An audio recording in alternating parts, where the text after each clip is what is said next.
Hello my dear students, welcome to today's session. आज के lecture में हम डिस्कस करेंगे एक important topic that is chemistry in everyday life. It's a very very important topic. हर साल नीट में और जेईई में इसके रिलेटेड एक क्वेश्चन पूछा जाता है जो कि बिल्कुल ईजी होता है। नाउ अगर हम केमिस्ट्री की बात करें, we know chemistry is that branch of science which deals with the study of matter. And we know matter किसको कहते हैं? Matter is anything which has mass and occupies space and the presence of which can be felt by our sense organs. And if we go by this definition of matter, हमारी रोजमर्रा की जिंदगी में जितने भी फिजिकल चीजें हैं जिनके साथ हम इंटरैक्ट करते हैं, be that in solid state, liquid state और in the gaseous state, they all constitute matter. For example, मेरे हाथ में जो इस वक्त ये मार्कर है, दिस इज मैटर। जिस स्मार्ट बोर्ड पे मैं लेक्चर दे रहा हूं, दैट इज मैटर। जिस मोबाइल फोन पे या टैब पे या लैपटॉप पे आप मुझे इस वक्त वॉच कर रहे हैं, दैट इज मैटर। जो कपड़े मैंने पहने हुए हैं, दैट इज मैटर। मेरी बॉडी, आपकी body, that is all matter. And the study of all those things, that is what we call as chemistry. हमारी डे टू डे लाइफ में हम बहुत सारी केमिकल रिएक्शंस या केमिकल प्रोसेसेस के साथ इंटरैक्शन करते रहते हैं। फॉर एग्जाम्पल, अगर हम एक बहुत ही सिंपल एग्जाम्पल ले लें, example of photosynthesis. We know हमारे सराउंडिंग्स में जितने भी पेड़ पौधे हैं उनके अंदर कंटिन्यूअसली एक प्रोसेस होती है जिसका नाम फोटोसिंथेसिस है, जिससे वो प्लांट्स अपना ग़िज़ा तैयार करते हैं, अपना फूड प्रिपेयर करते हैं। And we know that process of photosynthesis that basically involves a chemical reaction. पढ़ा होगा आप लोगों ने, ठीक? उसके बाद इसी खाने को जब हम खाते हैं तो हमारी बॉडी के अंदर डाइजेशन होती है, रेस्पिरेशन होती है, that again involves a chemical reaction. और उसी केमिकल रिएक्शन से जो एनर्जी हमें मिलती है, उसी की वजह से हम काम कर सकते हैं, इधर एक जगह से दूसरी जगह जा सकते हैं, कोई भी एक्सरसाइज कर सकते हैं, कोई भी दूसरा काम कर सकते हैं, ठीक? इसी तरीके से हमारे सराउंडिंग्स में हमेशा कंटिन्यूअसली एक रिएक्शन होती रहती है, that is rusting of iron, that involves chemistry. हम जो सुबह टूथपेस्ट करते हैं, वो टूथपेस्ट के अंदर केमिकल्स प्रेजेंट होते हैं, दैट इन्वॉल्व्स केमिस्ट्री। इसी तरीके से हमारे किचन्स के अंदर जो कुकिंग ऑफ फूड होता है, जो कर्डलिंग ऑफ मिल्क होता है, दैट ऑल इन्वॉल्व्स केमिस्ट्री। हम जो अपने चेहरे पे, अपनी बॉडी पे सनस्क्रीन लगाते हैं या दूसरे कॉस्मेटिक्स हम यूज करते हैं, दैट इन्वॉल्व्स केमिस्ट्री। गर्ज हमारी जिंदगी का कोई भी ऐसा शोबा नहीं है जिसमें केमिस्ट्री इन्वॉल्व्ड ना हो। Now, अगर हम केमिस्ट्री इन एवरीडे लाइफ की बात करने बैठे तो हम घंटों नहीं बल्कि महीनों तक केमिस्ट्री इन एवरीडे लाइफ के बारे में बात कर सकते हैं। लेकिन टाइम लिमिटेड होने की वजह से हम यहाँ पे अपने डिस्कशन को बिल्कुल महदूद रखेंगे एनसीईआरटी के रिलेटेड। एंड एनसीईआरटी में जिन चीज़ों के बारे में केमिस्ट्री इन एवरीडे लाइफ में हमें डिस्कस करना है, वो है 3 चीज़ें। Number 1, drugs. ड्रग्स के बारे में हमें बात करनी है। नंबर 2, हमें केमिकल्स इन फूड, जो हम यूज करते हैं फूड में केमिकल्स, उनके बारे में हमें बात करनी है। और उन केमिकल्स के बारे में हमें बात करनी है which act as cleansing agents. तो ये 3 चीजें हमारा टारगेट रहेंगे इस चैप्टर में, ठीक? तो चलिए स्टार्ट करते हैं हमारा lecture with the first slide, that is drugs, ठीक? नाउ ड्रग्स किसको कहते हैं? बिल्कुल नहीं, बिल्कुल ऐसी बात नहीं है कि जब आप ड्रग्स का नाम सुनते हैं तो मुझे पता है आपके जहन में वो ड्रग्स आ रहे होंगे जो लोग यूज करते हैं नशे के तौर पर, ठीक? बल्कि ड्रग्स वर्ड जो है ये एक बहुत ही ब्रॉडर टर्म है। हम समझने की कोशिश करते हैं ड्रग्स किनको कहते हैं, ठीक? So as it is displayed here, we say these are the chemical substances of natural और synthetic origin which are used for curing diseases and reducing sufferings from pain।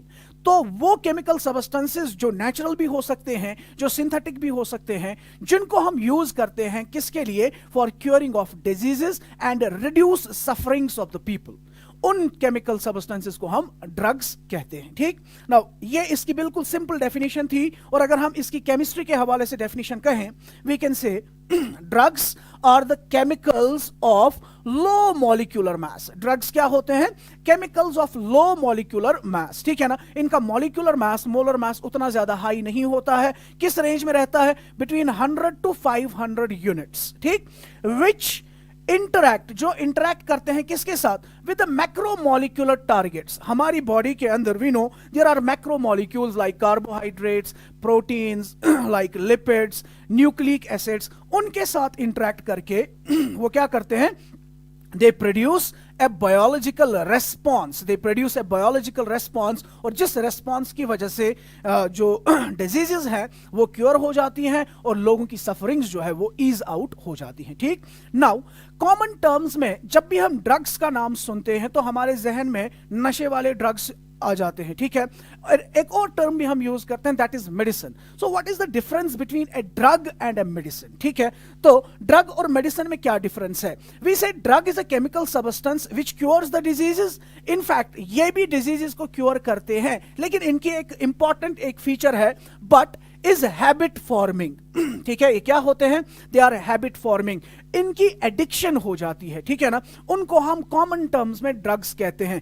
ऐसे केमिकल सब्सटेंसेस जिनसे बीमारियों को cure किया जा सकता है लेकिन विच आर हैबिट फॉर्मिंग। जैसे फॉर एग्जांपल हम, आपने नाम सुना होगा हेरोइन का, ठीक है। आपने नाम सुना होगा कोडीन का, कोडीन फॉस्फेट। कोडीन फॉस्फेट को हम यूज करते हैं चेस्ट इंफेक्शंस के लिए, ठीक है ना, which can be used by anyone. लेकिन अगर इसका यूज कंटिन्यूअसली होता रहा, it will become a habit forming, इसकी एडिक्शन हो जाती है और लॉन्ग लास्टिंग इफेक्ट्स इसके होते हैं जो कि बहुत ही डिटीरियोरेटिव इन नेचर होते हैं, ठीक है। सो ड्रग हम आज से उस चीज को, उस केमिकल सब्सटेंस को कहेंगे which is used to cure the diseases but is habit forming, causes addiction and then has serious side effects. इसके बहुत खतरनाक साइड इफेक्ट्स होते हैं, ठीक है। Next is medicine. मेडिसिन किसको कहते हैं? मेडिसिन भी वही केमिकल सब्सटेंसेस होते हैं जो डिजीजेस को क्योर करते हैं। Is safe to use, they are safe to use. इनको यूज करने से उतने ज्यादा साइड इफेक्ट्स नहीं होते हैं। नो डाउट मेडिसिन के यूज करने से भी कुछ ना कुछ साइड इफेक्ट्स होते हैं, लेकिन उनकी सीरियसनेस उतनी ज्यादा नहीं होती है जितना वो वाले ऊपर वाले जो हमने दिखाए ड्रग्स की वजह से होती है, ठीक। So they are safe to use, has negligible toxicity, इनकी टॉक्सिसिटी बहुत ही कम होती है and does not cause any addiction, इनसे कोई भी एडिक्शन नहीं होती है। तो सिंपल टर्म्स में हमने याद रखा ड्रग और मेडिसिन के दरमियान डिफरेंस ये है कि ड्रग ऐसे केमिकल स्पीशीज होते हैं जिनसे डिजीजेस क्योर होती हैं लेकिन एडिक्शन हो सकती है, और मेडिसिन हम नॉर्मली उन केमिकल सब्सटेंसेस को कहते हैं जिनको हम यूज करते हैं for curing of diseases. They are safe to use, they have very less toxicity, ठीक है। और अगर हम कंटिन्यूअसली किसी बीमार को उसकी डिजीज को क्योर करने के लिए कंटिन्यूअसली मेडिसिन सप्लाई करते हैं, उस प्रोसेस को हम नाम देते हैं chemotherapy, that's called as chemotherapy. तो अक्सर लोगों ने कीमोथेरेपी का वर्ड जब भी सुना होगा तो उनके जहन में आया होगा कि ये एक थेरेपी है जो कैंसर पेशेंट्स को दी जाती है।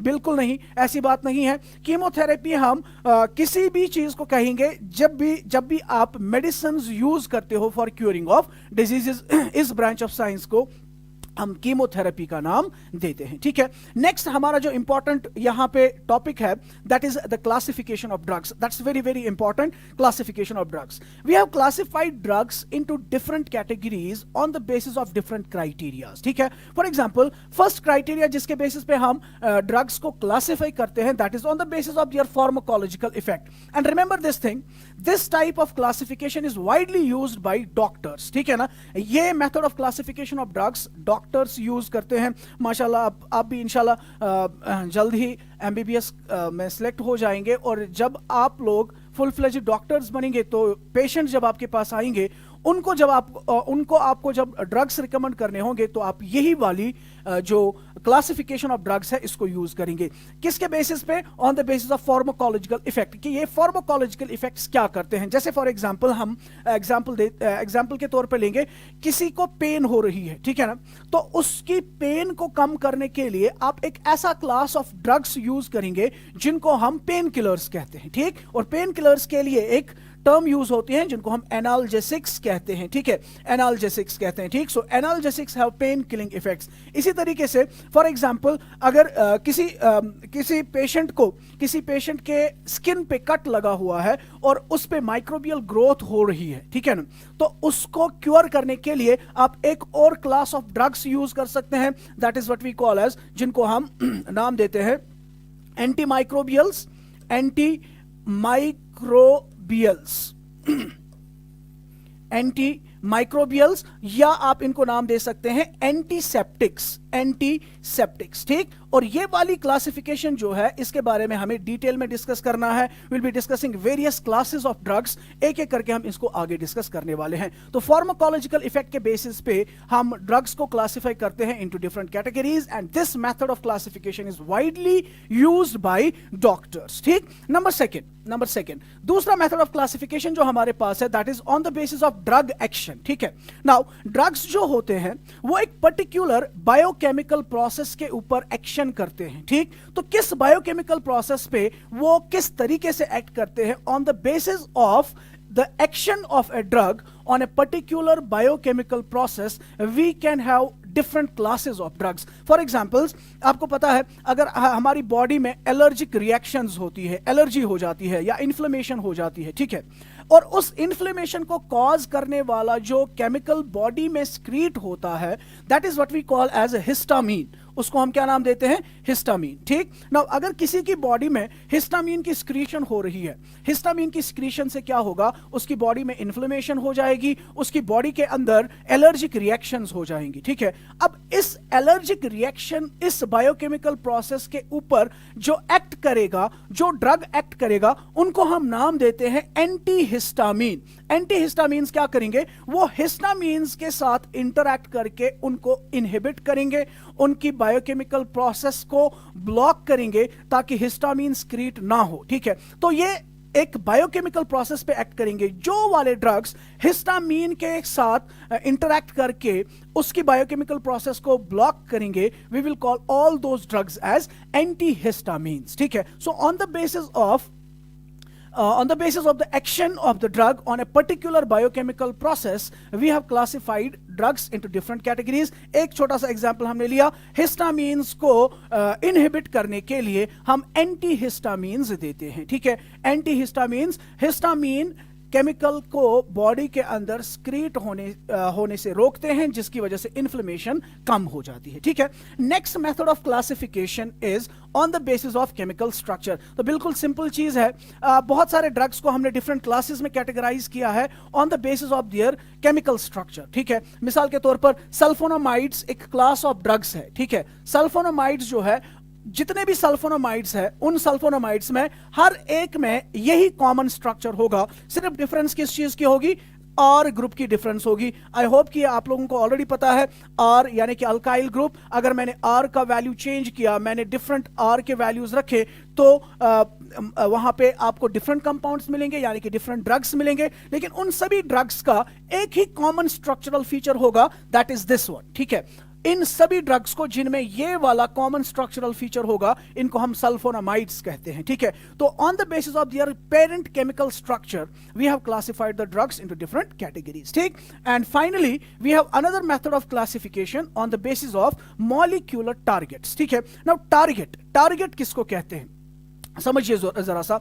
टारगेट मैंने इससे पहले भी कहा था कि हमारी बॉडी के अंदर डिफरेंट मैक्रोमोलिक्यूल्स प्रेजेंट होते हैं। फॉर एग्जांपल मैंने कहा प्रोटीन्स होते हैं, लिपिड्स होते हैं, इसी तरीके से न्यूक्लिक एसिड्स होते हैं, इसी तरीके से कार्बोहाइड्रेट्स होते हैं, ठीक है। तो ड्रग जो है वो किस बायोमोलिक्यूल, किस मैक्रोमोलिक्यूल के ऊपर एक्ट करता है, किस मैक्रोमोलिक्यूलर टारगेट के ऊपर एक्ट करता है, उसके बेसिस पे हमने ड्रग्स को क्लासिफाई किया हुआ है, ठीक। So another method is drugs usually interact with biomolecules such as lipids, proteins, carbohydrates, nucleic acids. इन्हीं को हम क्या नाम देते हैं, these are called as target molecules और ड्रग टारगेट्स, इनको हम नाम देते हैं। Drugs possessing some common structural features may have the same mechanism of action on targets. For example जैसे अभी मैंने कहा सल्फोनामाइड्स, ठीक है। तो जितने भी सल्फोनामाइड्स है वो बिल्कुल एक पर्टिकुलर टारगेट पे ही अपना काम कर सकते हैं। दूसरा, आपके पास अगर कोई स्पीशीज है जिसका केमिकल नेचर सेम है, तो डिफरेंट ड्रग्स का जिनका केमिकल नेचर सेम है वो एक पर्टिकुलर टारगेट के ऊपर ही इंटरेक्शन कर सकते हैं, ठीक है। Now the most important thing is that कि ये ड्रग अपने टारगेट के साथ कैसे इंटरेक्शन करता है। अभी मैंने कहा टारगेट क्या हो सकता है? Target can be any macromolecule, it can be a protein, it can be a lipid, it can be a nucleic acid, it can be a carbohydrate. ठीक, नाउ ड्रग और टारगेट के दरमियान कैसे इंटरेक्शन होती है? ठीक है, now macromolecules of biological origin perform various functions. You know, ये मैक्रोमोलिक्यूल्स डिफरेंट फंक्शंस मतलब डिफरेंट फंक्शंस करते हैं बॉडी के अंदर। जैसे आपको पता है प्रोटीन्स की अगर हम बात करें, प्रोटीन्स हमारे मसल्स को बिल्ड करते हैं, ठीक है ना। इसी तरीके से न्यूक्लिक एसिड्स की अगर हम बात करें, न्यूक्लिक एसिड्स के अंदर जेनेटिक इंफॉर्मेशन स्टोर होती है। हर एक मैक्रोमोलिक्यूल की अपनी अपनी फंक्शन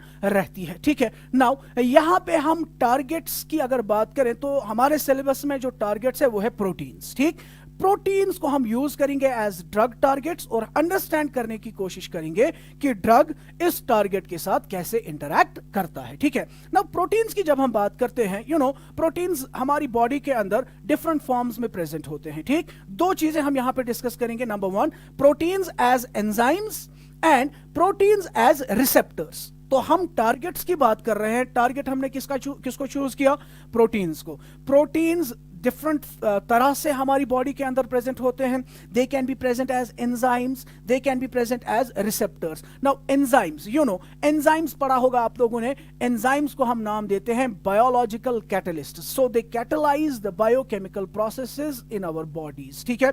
एंजाइम्स एज टारगेट्स हम देखेंगे, उनके साथ ड्रग कैसे इंटरेक्ट करता है ना। रिसेप्टर्स, रिसेप्टर्स किनको कहते हैं हम? रिसेप्टर्स ऐसे प्रोटीन्स है जो हमारी बॉडी के कम्युनिकेशन सिस्टम के लिए इंपॉर्टेंट होते हैं। हमारे ब्रेन से, न्यूरॉन से सिग्नल्स मसल्स की तरफ या टिश्यूज की तरफ जाते हैं, टिश्यूज से सिग्नल्स ब्रेन की तरफ आते हैं। दे आर बेसिकली डन या these are carried away by special proteins जिनको हम रिसेप्टर्स कहते हैं या कैरियर प्रोटीन्स भी कह सकते हैं, ठीक है। नाउ इन्हीं दो के बारे में हमें बात करनी है कि ये दो एंजाइम्स और रिसेप्टर्स के साथ ड्रग कैसे इंटरेक्शन करता है, ठीक। तो चलिए सबसे पहले हम बात करते हैं enzymes as drug targets. Now enzymes को एज ड्रग टारगेट्स देखने से पहले हमें पता होना चाहिए कि एंजाइम्स कैसे वर्क करते हैं। और आपने सरफेस केमिस्ट्री में पढ़ा होगा एंजाइम्स एज कैटलिस्ट्स, ठीक है। मे बी पढ़ा होगा या नहीं पढ़ा होगा। अगर नहीं पढ़ा है तो थोड़ा सा मैं यहां पे रिपीट करूंगा।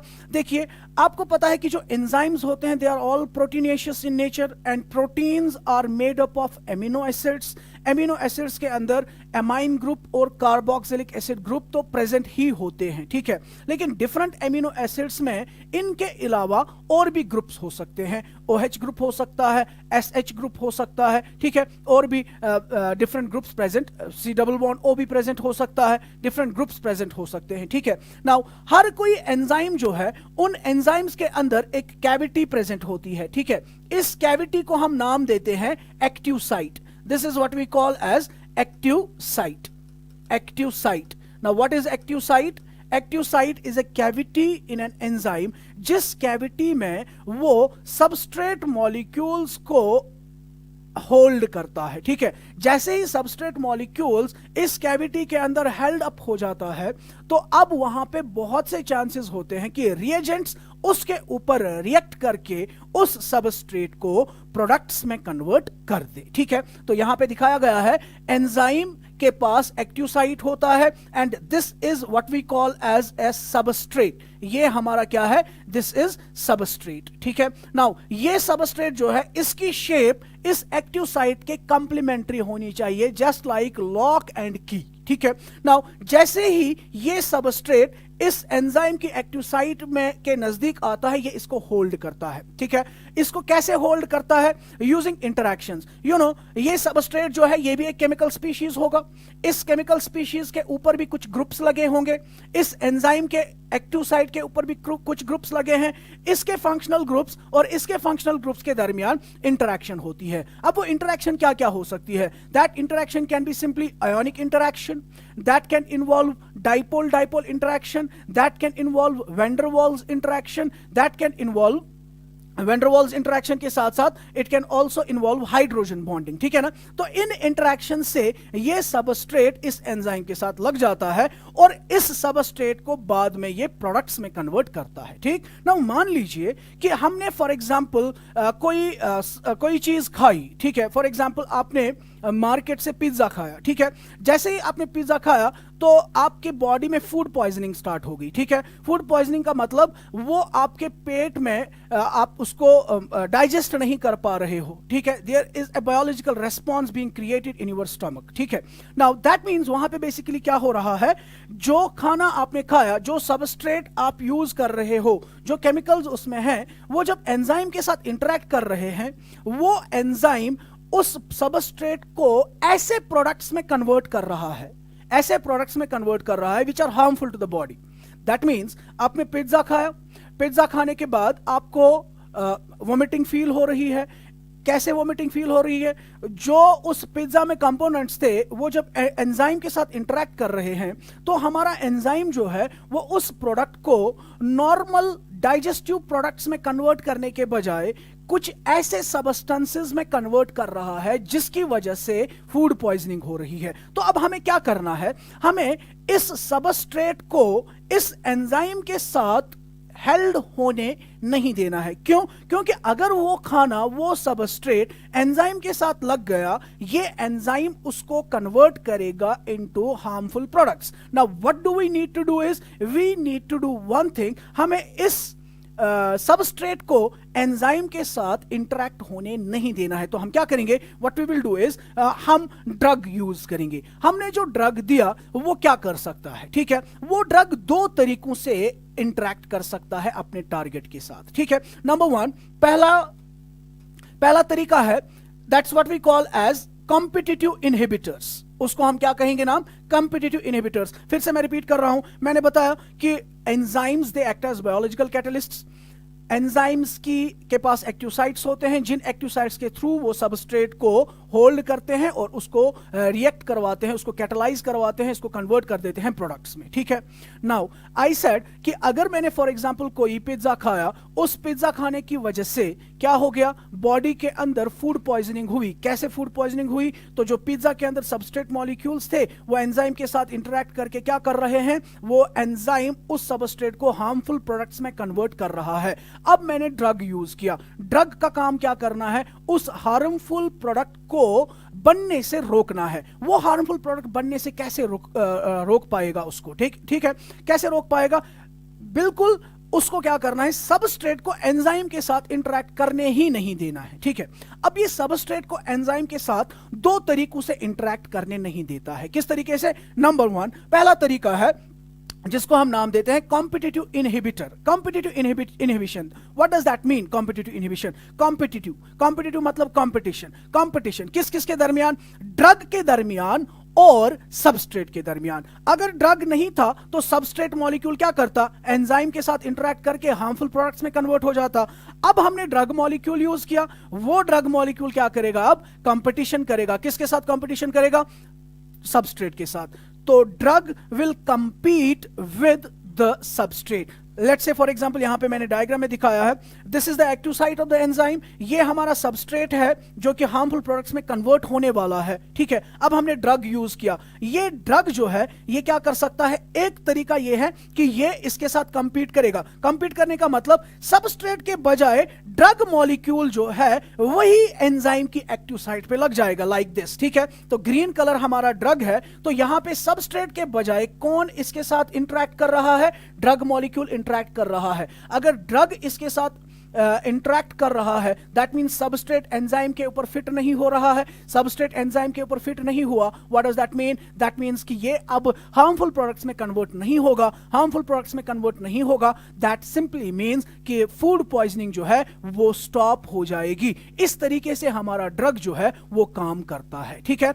इस मेथड को, जिसमें सबस्ट्रेट के बजाय ड्रग ही एंजाइम के एक्टिव साइट के साथ जुड़ जाता है to prevent the formation of toxic molecules, this is what we call as, इन ड्रग्स को हम कॉम्पिटिटिव इनहिबिटर्स कहते हैं। पहला तरीका। Number second thing is that कि ये ड्रग जो है एक्टिव साइट के ऊपर डायरेक्टली इंटरेक्ट नहीं करता है। यहां पे क्या हो रहा था, ड्रग एक्टिव साइट के साथ इंटरेक्ट कर रहा था, इसको ब्लॉक कर रहा था एक्टिव साइट को, ताकि सबस्ट्रेट अंदर ना आए, ठीक है। दूसरा तरीका क्या है, दूसरे तरीके में आप देख लीजिए, यहां पे दूसरे तरीके में क्या हो रहा है, एक्टिव साइट ओपन रहती है, एक्टिव साइट ओपन रहती है, लेकिन हमारा ड्रग जो है वो इसकी एक्टिव साइट के बजाय किसी दूसरी साइट पे, यहां पे देख लीजिए, किसी दूसरी साइट पे इंटरैक्ट कर रहा है, ठीक है ना, किसी दूसरी साइट पे इंटरैक्ट कर रहा है। एक्टिव साइट खाली है, वैकेंट है, जिस पे सबस्ट्रेट आ सकता है। अगर सबस्ट्रेट के बजाय ड्रग मॉलिक्यूल आ गया तो उसको कॉम्पिटिटिव इनहिबिटर ड्रग कहेंगे। लेकिन इस दूसरे केस में क्या हो रहा है, एंजाइम की एक्टिव साइट पे वो इंटरैक्ट नहीं कर रहा है, बल्कि एंजाइम की किसी दूसरी साइट पे इंटरैक्ट कर रहा है। यहां पे देख लीजिए, ये हमारा ड्रग जो है ये इस साइट पे फिट हो रहा है ना। इस साइट पे फिट होने की वजह से ये क्या कर रहा है, ये इस एंजाइम की शेप को ही चेंज कर लेता है। ठीक, इनिशियली इसकी एक्टिव साइट की शेप ऐसी थी कुछ, ठीक है। अब जैसे ही ये हमारा टारगेट ड्रग इस टारगेट के दूसरे इस जगह पे लग गया, इस जगह को हम नाम देते हैं allosteric site. We call it as allosteric site. So what is allosteric site? Allosteric site कोई भी दूसरी साइट है एंजाइम के ऊपर एक्सेप्ट एक्टिव साइट जहां पे ड्रग इंटरैक्ट करता है। तो ड्रग ने इंटरैक्ट किया एक्टिव एलोस्टेरिक साइट पे। एलोस्टेरिक साइट पे जाने के बाद वो क्या कर रहा है, वो इस एंजाइम की एक्टिव साइट की शेप को ही चेंज कर रहा है। जब इसने शेप को चेंज किया तो जो सबस्ट्रेट था वो इस जैसी शेप में फिट हो सकता था, लेकिन एलोस्टेरिक साइट के साथ इंटरैक्ट करने के बाद उसकी शेप फ्लैट हो गई। फ्लैट होने की वजह से जो हमारा अभी हमने जो देखा था टारगेट दिस सबस्ट्रेट, वो अब सबस्ट्रेट इसके साथ इंटरैक्ट नहीं कर पाएगा। सबस्ट्रेट इंटरैक्ट नहीं कर पाया, दैट मींस हार्मफुल केमिकल नहीं बनेगा, दैट मींस हमने डिजीज को क्योर कर लिया। ठीक है, सो दो तरीके हैं।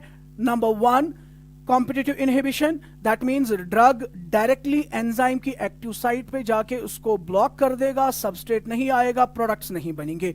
दूसरा तरीका है एंजाइम जो है वो क्या करेगा, वो किसी दूसरी साइट पे जाके चिपक जाएगा और इस साइट को एलोस्टेरिक साइट कहते हैं, और इस एलोस्टेरिक साइट पे जाने की वजह से वो एंजाइम की शेप को चेंज कर देता है, जिसकी वजह से वो अब हमारे सबस्ट्रेट मॉलिक्यूल के साथ इंटरैक्ट नहीं कर पाता है। इस तरीके से हमारा ड्रग काम करता है। ड्रग मतलब जो यहां पे हमारा एंजाइम एज अ टारगेट होता है, उसको हमने देख लिया कैसे ड्रग एंजाइम को टारगेट मॉलिक्यूल बनाता है। ठीक है, नंबर सेकंड, दूसरा हमारे पास जो है that is receptors as drug targets. Receptors as drug targets. ठीक, सबसे पहले रिसेप्टर्स किनको कहते हैं? जैसे कि मैंने ऑलरेडी कहा, रिसेप्टर्स स्पेशल तरह के प्रोटीन्स होते हैं जो सेल मेम्ब्रेन के अंदर प्रेजेंट होते हैं। ठीक है, सेल मेम्ब्रेन में एक लिपिड बाइलेयर प्रेजेंट होती है अलोंग विद द प्रोटीन्स। तो ये एक प्रोटीन मॉलिक्यूल है, एक इस तरह का प्रोटीन है कि this is what we call, ये बेसिकली ये जो हम दिखा रहे हैं यहां पे, this is the cell membrane, ये सेल मेम्ब्रेन है। This side is the cytoplasm, that is the interior of the cell, and this is the exterior of the cell. ठीक है, इस सेल मेम्ब्रेन के अंदर ये प्रोटीन मॉलिक्यूल जिसको हम रिसेप्टर प्रोटीन कहते हैं, दिस वन, ये इस तरीके से लगा होता है कि इसका एक एंड सेल से बाहर होता है और दूसरा एंड सेल के अंदर प्रेजेंट होता है। ठीक है, और इसके ऊपर भी बिल्कुल एक्टिव साइट्स होते हैं एंजाइम्स की तरह। नाउ इस एक्टिव साइट के ऊपर ये जो यहां पे हम दिखा रहे हैं, that's a chemical signal. Now what is a chemical signal? देखिए, अगर दो न्यूरॉन्स को आपस में कम्युनिकेशन करनी है, ये एक न्यूरॉन है, ये दूसरा न्यूरॉन है, इनको आपस में कम्युनिकेशन करनी है, तो न्यूरॉन से कुछ केमिकल स्पीशीज बाहर निकलते हैं, कुछ केमिकल्स बाहर निकलते हैं, जिनको हम केमिकल सिग्नल्स या केमिकल मैसेंजर्स कहते हैं। ठीक है ना, तो अगर दो न्यूरॉन्स को आपस में कम्युनिकेट करना है या न्यूरॉन को मसल के साथ कम्युनिकेट करना है, न्यूरॉन से कुछ केमिकल स्पीशीज बाहर निकलते हैं जिनको हम केमिकल मैसेंजर्स कहते हैं। ठीक है, तो ये वही केमिकल मैसेंजर है जो किसके ऊपर लगता है, रिसेप्टर प्रोटीन के ऊपर। कहां पे? रिसेप्टर साइट पे, रिसेप्टर साइट पे। और जैसे ही ये इसके साथ लग जाता है, व्हाट हैपेंस इज, वहां पे क्या हो जाता है, वहां पे एक सिग्नल जनरेट होता है। ठीक है, और वही सिग्नल आगे चला जाता है, और ये सिग्नल जो है इस तरीके से चला जाता है कि हमारा केमिकल मैसेंजर बाहर से सेल के अंदर नहीं आता है, सिर्फ इसके लगने की वजह से, इसके इस केमिकल सिग्नल के रिसेप्टर साइट पे लगने की वजह से कुछ सिग्नल्स जनरेट होते हैं। I can show it like this, यहां पे इस तरीके से। तो ये एक केमिकल मैसेंजर है, जैसे ही ये इसके ऊपर लगा, यहां पे लगने की वजह से क्या क्रिएट हो रहे हैं, सिग्नल्स, मैसेजेस क्रिएट हो रहे हैं, जो कि डिफरेंट डायरेक्शंस में चले जाते हैं, मसल्स की तरफ जाते हैं या न्यूरॉन्स की तरफ जाते हैं, ठीक है ना। इस तरीके से रिसेप्टर प्रोटीन पहले वर्क करता है, ठीक है। नाउ अब हमें देखना है कि ये रिसेप्टर्स को ड्रग कैसे टारगेट बना देता है। बिल्कुल जैसे हमने एंजाइम्स में देखा कि सबस्ट्रेट लग जाता है किसके साथ, रिसेप्टर के सबस्ट्रेट लग जाता है एंजाइम के साथ, और हम उसको प्रिवेंट करते हैं, ड्रग उसको प्रिवेंट करता है to get attached to the active site, ठीक है। बिल्कुल वैसे ही अगर यहां पे हमें क्या करना है, यहां पे हमें रिसेप्टर्स, ये बिल्कुल वही है, in the body message between two neurons and that between neurons to muscles is communicated through certain chemicals, जिनको हम chemical messengers कहते हैं, ठीक है। अब मैं कह रहा था कि हमारा ड्रग इन रिसेप्टर्स को कैसे टारगेट बनाएगा। रिसेप्टर्स क्या करते हैं, केमिकल मैसेंजर को अटैच करवाते हैं अपने ऊपर, साइट्स के ऊपर, और मैसेजेस जनरेट करते हैं। नाउ इफ वी वांट कि वो मैसेज, वो सिग्नल नहीं बनना चाहिए, ठीक है। तो अगर सिग्नल नहीं बनना चाहिए, वो कब नहीं बनेगा, वो तब नहीं बनेगा जब ये केमिकल मैसेंजर जो है ये इसके साथ नहीं लगेगा, ठीक है। नाउ केमिकल मैसेज केमिकल जो सिग्नल है वो तब नहीं बनेगा जब हमारा मैसेंजर जो है इसके साथ अटैच नहीं होगा। तो जैसे ही हमने ड्रग यूज किया, वो ड्रग क्या करता है, वो ड्रग काम करता है, इनहिबिशन करता है। बिल्कुल वैसे ही यहां पे लगने के बजाय, यहां पे मैसेंजर के लगने के बजाय ड्रग लग जाता है, ठीक है। मैसेंजर के लगने के बजाय क्या लग जाता है, ड्रग लग जाता है, और वो ड्रग वहां पे लगने की वजह से केमिकल जो मैसेज होता है, जो सिग्नल होता है, वो आगे नहीं बढ़ पाता है, ठीक है ना। इस तरीके के ड्रग्स को जो रिसेप्टर्स के ऊपर मैसेंजर के बजाय लगते हैं to prevent the flow of the message, to prevent the flow of the signals, ठीक है ना, उन ड्रग्स को हम नाम देते हैं एंटागोनिस्ट्स। उनको हम नाम देते हैं what, we call them as antagonist. So drugs that bind to the receptor and inhibit its natural function, जो इसकी नेचुरल फंक्शन को इनहिबिट करते हैं, उसके बदले खुद लग जाते हैं वहां पे, ठीक है ना। नाउ ये कब यूज होगा, ये वाले ड्रग्स हम कब यूज करेंगे, एंटागोनिस्ट्स हम कब यूज करेंगे, उस वक्त यूज करेंगे जब बॉडी में हमें सिग्नल पहुंचाने की जरूरत नहीं हो, ठीक है ना। So useful when blocking of messenger is required, ये तब यूजफुल है जब मैसेज को ब्लॉक करने की जरूरत पड़ती है बॉडी के अंदर, ठीक है ना।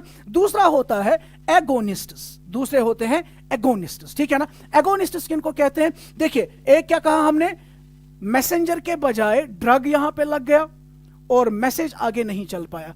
अब किसी कंडीशन में हमारी बॉडी के अंदर जो सिग्नल प्रोड्यूस होना चाहिए था वो बहुत कम प्रोड्यूस हो रहे हैं। दैट मीन्स मैसेंजर बहुत कम स्क्रीट हो रहा है, मैसेंजर कम स्क्रीट होने की वजह से सिग्नल्स कम जा रहे हैं, ठीक है ना।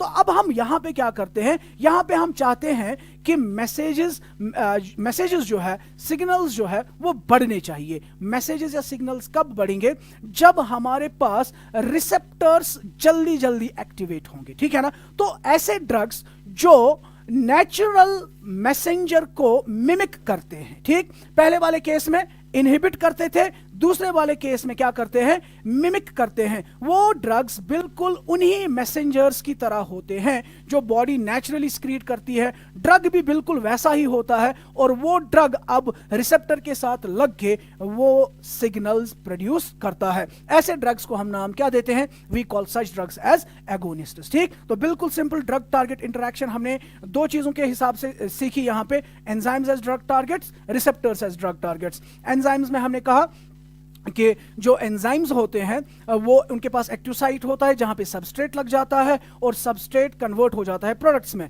हम क्या करते हैं, हम एक्टिव साइट्स को ब्लॉक करते हैं यूजिंग द ड्रग्स, ड्रग वहां पे लग जाता है एक्टिव साइट पे और सबस्ट्रेट को रिएक्ट करने नहीं देता है। दूसरा तरीका यह है कि ड्रग जो है वो किसी दूसरी साइट पे लग जाए जिसको एलोस्टेरिक साइट कहते हैं, जिस पे लगने की वजह से वो shape of the enzyme change कर देता है। Shape of the enzyme change होने की वजह से रिएक्शन फर्दर नहीं होती है। रिसेप्टर्स के केस में हमने क्या कहा, रिसेप्टर्स पे केमिकल मैसेंजर्स आ जाते हैं जो सिग्नल्स प्रोड्यूस करते हैं।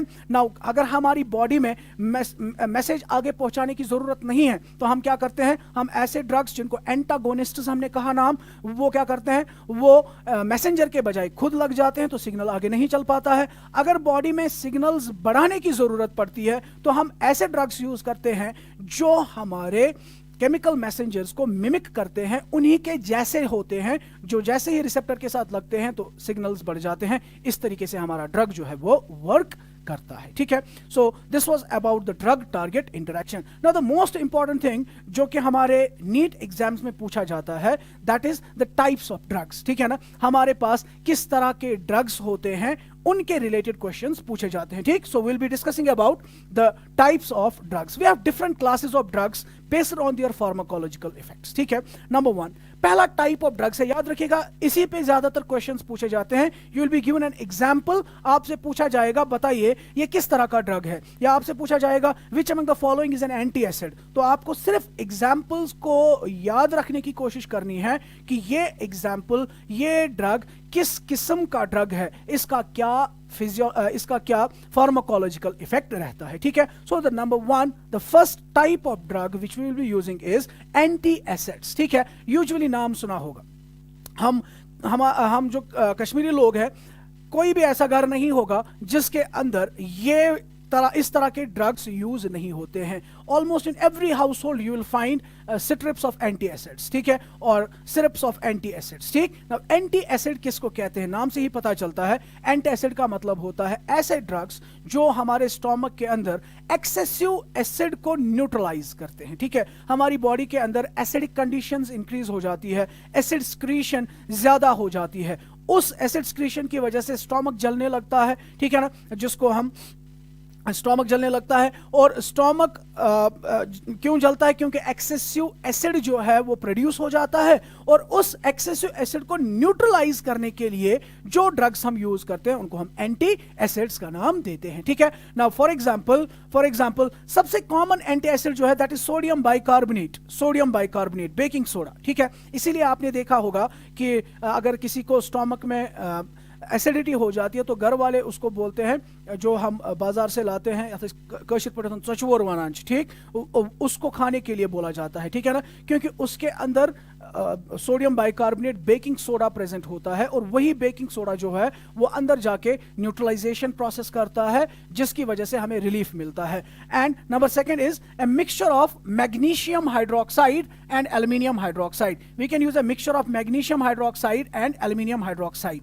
मैग्नीशियम हाइड्रोक्साइड का एक और नाम है, this is also called as milk of magnesia, so maybe it can be asked, milk of magnesia can be used as an anti-acid, ठीक है। These are the common examples of anti-acids, मगर ये ज्यादा इफेक्टिव नहीं होते हैं, ठीक है ना। क्यों इफेक्टिव नहीं होते हैं, क्योंकि ये सिर्फ इफेक्ट को ट्रीट करते हैं, ये सिर्फ टेम्परेरीली एसिड स्क्रीशन को न्यूट्रलाइज करते हैं, लेकिन जिसकी वजह से स्क्रीशन ऑफ एसिड ज्यादा होता है उसको ये ट्रीट नहीं कर पाते हैं, ठीक है। कुछ दूसरे एग्जांपल्स हमारे पास है जो कि इंपॉर्टेंट एंटी एसिड्स है। नंबर 1 इज सिमेटिडीन, याद रखिएगा, cimetidine is an antacid, ranitidine is an antacid, ठीक है। और कॉमनली जो रिसेंटली हमारे पास ड्रग्स अवेलेबल है, ओमिप्राजोल एंड लेंसोप्राजोल, ठीक है। ये 4 एग्जांपल्स आपको याद रखने हैं in the category of antacids. So what are antacids? Antacids are simply those drugs which are used to neutralise the excessive acid from the stomach. Common examples are milk of magnesia, aluminum hydroxide, sodium bicarbonate, and some important examples are cimetidine, ranitidine, omeprazole and lansoprazole, ठीक है। Next class of drugs जो हम discuss करेंगे that is what we call as antihistamines. नाम से ही पता चलता है, हिस्टामीन के बारे में मैंने ऑलरेडी बताया हुआ है। हिस्टामीन एक ऐसा केमिकल है, एक ऐसा केमिकल स्पीशीज है जो बॉडी के अंदर इन्फ्लेमेशंस को इंक्रीज करता है, एलर्जिक रिएक्शंस को इंक्रीज करता है। तो हिस्टामीन की स्क्रीशन को ब्लॉक करने के लिए जो ड्रग्स हम यूज करते हैं उनको हम एंटीहिस्टामीन्स कहते हैं, या दूसरा नाम इनको दिया जाएगा anti allergic drugs, because histamines cause allergy, और एलर्जी को ट्रीट करने के लिए जो ड्रग्स हम यूज करते हैं they are called as antihistamines. And the examples are brompheniramine, जिसका कॉमन नेम है डाइमटैप और डाइमीटेन, ठीक है। नंबर नेक्स्ट इज टरफेनाडीन और सेल्डेन. These are the examples of antihistamines. So what are antihistamines? Anti-allergic drugs which are used to cure allergies. ठीक है. The common examples are bromophenramine and terfenadine. ठीक. Number next. Next is neurologically active drugs. Neurologically active drugs का मतलब है वो drugs जो nervous system के ऊपर एक्ट करते हैं, ठीक है। दो तरह के ड्रग्स हमारे पास है, दो तरह की कैटेगरीज है। एक है जिनको हम नाम देते हैं ट्रैंक्युलाइजर्स, एंड नंबर सेकंड इज जिनको हम नाम देते हैं analgesics. ट्रैंक्युलाइजर्स and analgesics, these are the two classes of drugs which come under the banner of neurologically active drugs, ठीक है। तो सबसे पहले बात करते हैं ट्रैंक्युलाइजर्स की। ट्रैंक्युलाइजर्स किनको कहते हैं? इनका एक और नाम है, they are called as anti depressant drugs. तो सिंपल टर्म्स में हम याद रखेंगे ट्रैंक्युलाइजर्स क्या होते हैं? एंटी डिप्रेसेंट ड्रग्स, ठीक है। So what will be the use for? Obviously they will be used to cure depression, anxiety, ठीक है। So they are used for the treatment of stress, fatigue, mild and severe mental diseases, ठीक है। They relieve anxiety, stress, irritability by inducing a sense of well being. तो ये nervous system के ऊपर इस तरीके से इंटरेक्शन करते हैं कि उस बंदे को जिसको डिप्रेशन होता है, it gives him a sense of well being, इसको लगता है कि ऑल इज वेल, ठीक है। So they are anti depressant drugs, ठीक है। और एंटी डिप्रेसेंट ड्रग्स में आपको जो एग्जाम्पल्स याद रखना, this is an important one for your competitive exams, you will have to remember iproniazid and phenelzine. Iproniazid and phenelzine, they are the common examples of tranquilizers, ठीक है। Mild ट्रैंक्युलाइजर्स भी हम use कर सकते हैं, जैसे क्लोरोडाइएजिपोक्साइड है, मेप्रोबामेट है एंड इक्वेनिल है। रिमेंबर दिस वन, ये पूछा जा सकता है Equanil is an example of a tranquilizer, a mild tranquilizer, ठीक। नेक्स्ट क्लास ऑफ ट्रैंक्युलाइजर्स जिनको हम बारबिचुरेट्स कहते हैं, दिस इज इंपॉर्टेंट। बारबिचुरेट्स किनको कहते हैं? These are the derivatives of barbituric acid. These are the derivatives of barbituric acid and they are hypnotic in action. Hypnotic in action का मतलब होता है they induce sleep. इनकी वजह से नींद आ जाती है and the people जो डिप्रेशन में होते हैं, जो एंजाइटी में होते हैं, वो बिल्कुल उनकी एक्टिविटी कम हो जाती है so that वो फील करते हैं कि बिल्कुल वो स्टेबल हो रहे हैं, ठीक है। So they are hypnotic in nature. Common examples are veronal, Valium and serotonin. याद रखिएगा, serotonin is an important example of barbiturates which are hypnotic tranquilizers. Hypnotic tranquilizers means those tranquilizers which induce sleep in the patients, ठीक। Next class जो neurologically active drugs का है, that is analgesics. बिल्कुल simple terms में आप याद रखेंगे, analgesics किनको कहते हैं? एनाल्जेसिक्स आर पेन किलर्स, बिल्कुल very simple, analgesics are pain killers. तो अगर किसी को बॉडी में पेन हो रही है, उसकी पेन को रिलीव करने के लिए क्या दिया जाता है? इसकी पेन को रिलीव करने के लिए जो क्लास ऑफ ड्रग्स दिया जाता है, that's what we call as analgesics, ठीक है। Now analgesics are of two types, ये दो तरह के होते हैं। एक को हम बोलते हैं नॉन नार्कोटिक एनाल्जेसिक्स, दूसरे होते हैं नार्कोटिक एनाल्जेसिक्स, ठीक। Now what are non narcotic analgesics? As we have already written it here, non addictive. देखा होगा आप लोगों ने कि पेन किलर्स को एज एन एडिक्शन भी यूज किया जाता है। Now non narcotic analgesics are those which do not cause any type of addiction. So non narcotic analgesics are medications used to control pain and inflammation.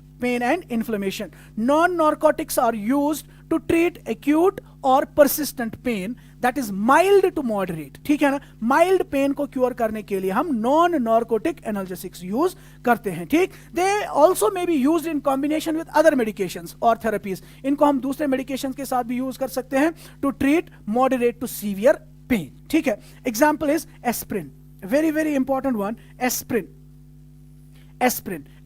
is chemically acetyl salicylic acid, aspirin, ठीक है, ये याद रखिएगा। aspirin is an analgesic. At the same time, aspirin also acts as an antipyretic का मतलब होता है कि जो बॉडी टेम्परेचर को कम करने में हेल्प करता है, ठीक है।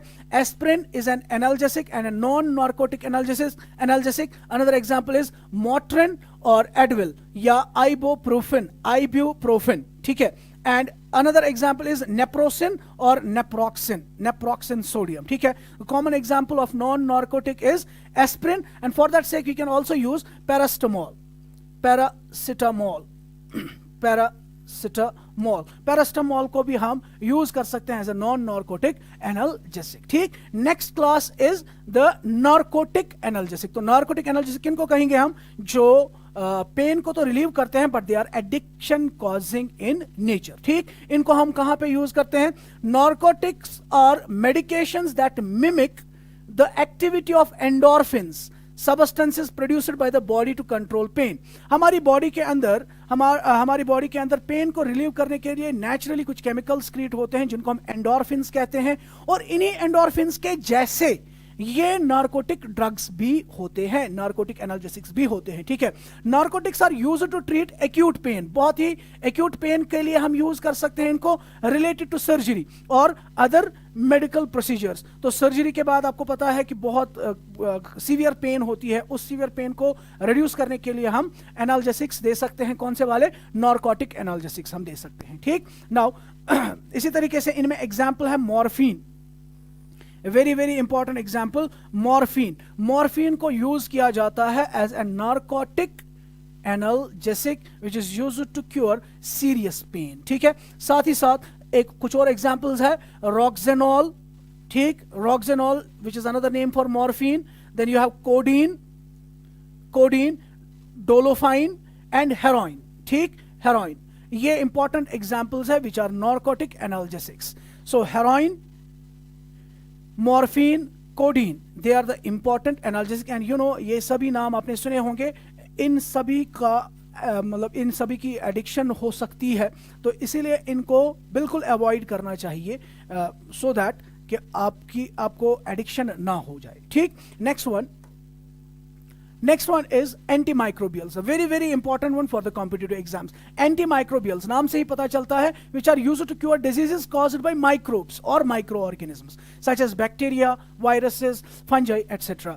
तो जो ड्रग्स हम यूज करते हैं to cure the diseases which are caused by microorganisms like bacteria, viruses and fungi, उनको हम antimicrobials का नाम देते हैं। and antimicrobials जो होते हैं, they are of two types. Number one, एक को हम एंटीबायोटिक्स का नाम देते हैं, दूसरे को हम एंटीसेप्टिक और डिसइंफेक्टेंट का नाम देते हैं। ठीक, तो सबसे पहले एंटीबायोटिक्स की बात करें तो एंटीबायोटिक्स किनको कहते हैं? कॉमनली सब ने सुना होगा antibiotics. These are the chemical substances which in low concentration either kill or inhibit the growth of microorganisms by intervening in their metabolic processes. तो एंटीबायोटिक्स ऐसे क्लास ऑफ ड्रग्स है जो माइक्रो ऑर्गेनिजम्स को या तो किल करते हैं या फिर उनकी ग्रोथ को इनहिबिट करते हैं so that the patient is cured. ठीक है, now the first antibiotic which was developed was penicillin. ठीक है, याद रखिएगा, penicillin was the first antibiotic which was produced. ठीक, number next, so they are of two types, these antibiotics, they are of two types. Number one, एक को हम बोलते हैं नाम बैक्टीरिसाइडल, another is बैक्टीरियोस्टैटिक। इस पे क्वेश्चन पूछा जा सकता है, बैक्टीरिसाइडल एंड बैक्टीरियोस्टैटिक। बैक्टीरियोसाइडल का मतलब क्या होता है? दे किल द माइक्रो ऑर्गेनिज्म, ये टोटली इन माइक्रो ऑर्गेनिज्म्स को किल कर देते हैं। एंड बैक्टीरियोस्टैटिक, स्टैटिक का मतलब ही समझ में आ रहा होगा, स्टैटिक का मतलब होता है they inhibit their growth, they inhibit the growth of microorganisms. ठीक है, so they kill bactericidal are those antibiotics which kill the bacteria and bacteriostatic are those which inhibit the growth of bacteria.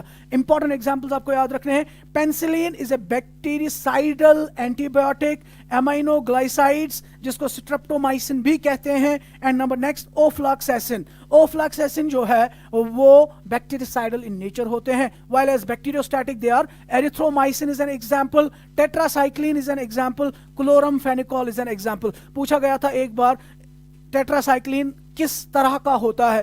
Tetracycline is a bacteriostatic antibiotic. तीन examples आप याद रखेंगे, erythromycin, tetracycline, chloramphenicol. Bacteriostatic, bactericidal में penicillin, streptomycin, ofloxacin. ठीक है, they are bactericidal in nature. Next very important thing regarding these antibiotics is their spectrum. Spectrum का मतलब क्या होता है, इस पे भी क्वेश्चन पूछा गया है नीट एग्जाम्स में। ठीक है, देखिए स्पेक्ट्रम का मतलब क्या होता है? The full range of bacteria और other micro organisms that are affected by a certain antibiotic is called it spectrum. Spectrum का मतलब होता है कि एक एंटीबायोटिक कितने सारे तरह के माइक्रो ऑर्गेनिजम्स की ग्रोथ को इनहिबिट कर सकता है, उनके ऊपर काम कर सकता है। ठीक है, अब हमारे पास 3 तरह के एंटीबायोटिक्स होते हैं। Number 1 broad spectrum, narrow spectrum and limited spectrum. तो नाम से ही पता चलता है ब्रॉड स्पेक्ट्रम का मतलब क्या है, वो एंटीबायोटिक जो बहुत सारे ग्राम पॉजिटिव और ग्राम नेगेटिव बैक्टीरिया के ऊपर काम करते हैं, उनको हम नाम देते हैं, we call them as broad spectrum. So antibiotics which kill और inhibit a wide range of gram positive and gram negative bacteria, उनको हम ब्रॉड स्पेक्ट्रम एंटीबायोटिक का नाम देते हैं। Remember, you will have to remember this example, chloramphenicol, ofloxacin and vancomycin. These are the 3 important examples of broad spectrum antibiotics. So what are broad spectrum antibiotics? Those antibiotics which kill or inhibit a wide range of gram positive and gram negative bacteria. ठीक है, important examples are chloramphenicol, ofloxacin and vancomycin. Similarly narrow spectrum किसको कहेंगे, जो सिर्फ effect कर सकता है either gram positive और ग्राम नेगेटिव, जो सिर्फ या तो ग्राम पॉजिटिव पे एक्शन कर सकता है या फिर ग्राम नेगेटिव पे एक्शन कर सकता है। ब्रॉड स्पेक्ट्रम किनको कहते हैं, जो बहुत सारे ग्राम पॉजिटिव और ग्राम नेगेटिव पे एक्शन करता है। नैरो स्पेक्ट्रम जो या तो ग्राम पॉजिटिव पे या ग्राम नेगेटिव पे, किसी एक पे वो अपना एक्शन शो करता है। And the example is penicillin G. Penicillin याद रखिएगा, penicillin is a narrow spectrum antibiotic. Chloramphenicol, ofloxacin, vancomycin, they are the examples of broad spectrum antibiotics. Now there is another one, limited spectrum. So these are those antibiotics which are effective against a single microorganism or disease. जो effective होते हैं सिर्फ against a single microorganism या single disease के खिलाफ काम करते हैं, उनको हम limited spectrum antibiotics का नाम देते हैं। ठीक है, next is antiseptics and disinfectants. Antiseptic and disinfectant, तो एंटीसेप्टिक एंड डिसइंफेक्टेंट सुना होगा आप लोगों ने नाम। अगर किसी की बॉडी के ऊपर लिविंग टिश्यूज के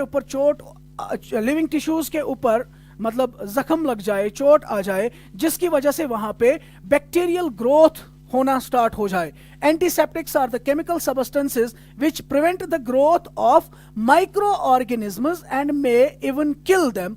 They are safe to be applied to living tissues. तो सिंपली अगर लिविंग टिश्यूज के ऊपर बैक्टीरियल या माइक्रो ऑर्गेनिजम्स, माइक्रोब्स की ग्रोथ हो जाती है, उनको कम करने के लिए या उनको खत्म करने के लिए जो ड्रग्स हम यूज करते हैं, उनको हम एंटीसेप्टिक्स का नाम देते हैं। कॉमन एग्जांपल आपने नाम सुना होगा, डेटॉल। डेटॉल का नाम सुना होगा, तो डेटॉल को हम यूज करते हैं एज एन एंटीसेप्टिक। ठीक है, नाउ डेटॉल क्या होता है, it's a mixture of chloroxylenol. याद रखिएगा, इट्स अ मिक्सचर ऑफ, इसके ऊपर भी क्वेश्चन पूछा गया था, chloroxylenol and terpineol. So Dettol is an antiseptic and it is a mixture of chloroxylenol and terpineol. ठीक है, next example is tincture of iodine, a very important one. Tincture of iodine, जैसे आपको पता होगा कि जब किसी को कट लग जाता है तो ड्रेसिंग जब उसकी करते हैं, वहां पे आपने देखा होगा वो ब्लैक कलर का लिक्विड पहले डाला जाता है। ठीक है ना, that is an antiseptic basically. So that's what we call as tincture of iodine. Now what is tincture of iodine? It's a 2 to 3% solution of iodine in ethanol water mixture। 2 to 3% solution of iodine को हमें बनाना है ethanol water mixture में, that is what we call as tincture of iodine. ठीक, इसके साथ साथ कुछ और एग्जांपल्स है, फ्यूरासीन, सोफ्रामाइसिन। ठीक है, Furacin and Soframycin, they are the examples of antiseptics. Now what are disinfectants? Disinfectants भी माइक्रो ऑर्गेनिजम्स की ग्रोथ को रिड्यूस करते हैं, ठीक है ना, but they are not safe to be used on the living tissues. ठीक है, लिविंग टिश्यूज के ऊपर हम इनको यूज नहीं कर सकते हैं because they are not safe. हाँ, इनको हम कहां पे यूज कर सकते हैं? नॉन लिविंग, जैसे फ्लोर हुआ, ठीक है, ड्रेन्स हुई, ड्रेन्स और फ्लोर्स के अंदर जो माइक्रो ऑर्गेनिजम्स की ग्रोथ को स्टॉप करते हैं, उनको हम डिसइंफेक्टेंट्स कहते हैं। तो 3 चीजें हमने देखी, एंटीबायोटिक्स, एंटीसेप्टिक्स एंड डिसइंफेक्टेंट्स। तीनों का काम सेम है, तीनों एक ही काम करते हैं, माइक्रो ऑर्गेनिजम्स की ग्रोथ को इनहिबिट करते हैं या इनको किल करते हैं। लेकिन डिफरेंस क्या है? Antibiotics with in the body micro organisms को खत्म करते हैं, एंटीसेप्टिक्स ऑन द बॉडी इनको किल करते हैं, और जो डिसइंफेक्टेंट्स होते हैं वो बॉडी पे, लिविंग टिश्यूज पे हम यूज नहीं कर सकते हैं, वो हम फ्लोर्स, ड्रेन्स या बाकी नॉन लिविंग चीजों के ऊपर उनको हम यूज कर सकते हैं to prevent the growth of micro organisms, ठीक है ना। Now what are the examples of disinfectants? Important example याद रखिएगा, 1% solution of phenol works as a disinfectant. 1% solution of phenol. अगर आपने 0.2% solution of phenol use किया, you can use it as an antiseptic. याद रखिएगा, phenol का 0.2% solution of phenol that can be used as an antiseptic, while as 1% solution can be used as a disinfectant. At the same time, there is another one, 0.2 to 0.4 parts per million in aqueous solution of chlorine. Chlorine सुना होगा आप लोगों ने, जब हम water की disinfection करते हैं, ठीक है ना, वाटर को डिसइंफेक्टेंट करते हैं किससे? यूजिंग क्लोरीन और यूजिंग सल्फर डाइऑक्साइड। किस कॉन्सेंट्रेशन में?